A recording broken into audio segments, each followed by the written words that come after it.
I want to talk about God is keeping me.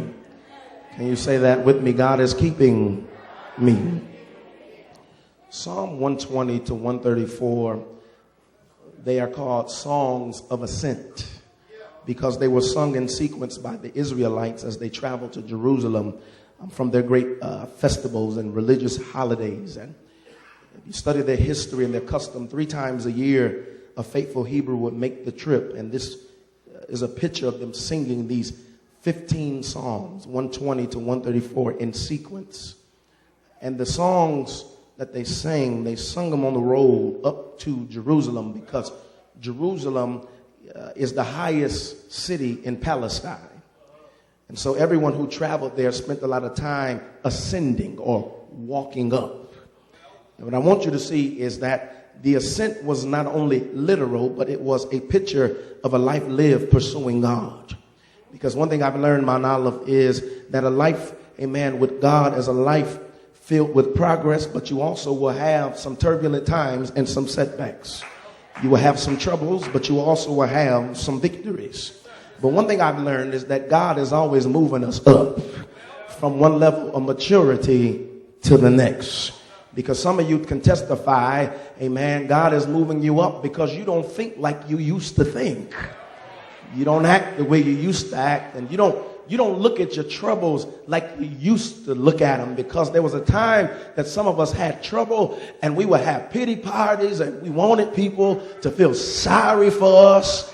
But some of us now are at the place where people really can't tell what we're going through because we learn how to deal with trouble. We learn how to take our burdens to the Lord. Are y'all there? Somebody ought to talk to me. And you know, when you take your burdens to the Lord, you learn that you can just leave them there. Oh, I feel like preaching in here. Just touch somebody and say, take them to God and leave them there, because God can handle what you're going through. Is there about 3 of y'all that have experience with God, that understands that in the time of trouble, he'll hide you? He'll give you strength that you didn't think you had. God is the kind of God that won't just let you get in trouble, but he'll step into trouble with you. As a matter of fact, David said he's a very present help in the time of trouble. And I've come to understand in my life, and I'm not ashamed to admit it, that sometimes there are trouble and problems that come in my life that I just can't handle by myself. Can I get a witness in here? Is there anybody that understands that every now and then you need some divine assistance in your situation?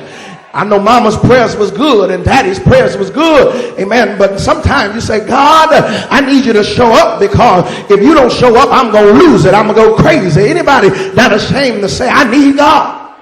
Can I get a witness in here? If your neighbor didn't say nothing right there, you sit next to the wrong person, because they haven't come to the place where they recognize, without God, I'm nothing. Without God, I would fail. I don't know about you, but I'm not ashamed to say it.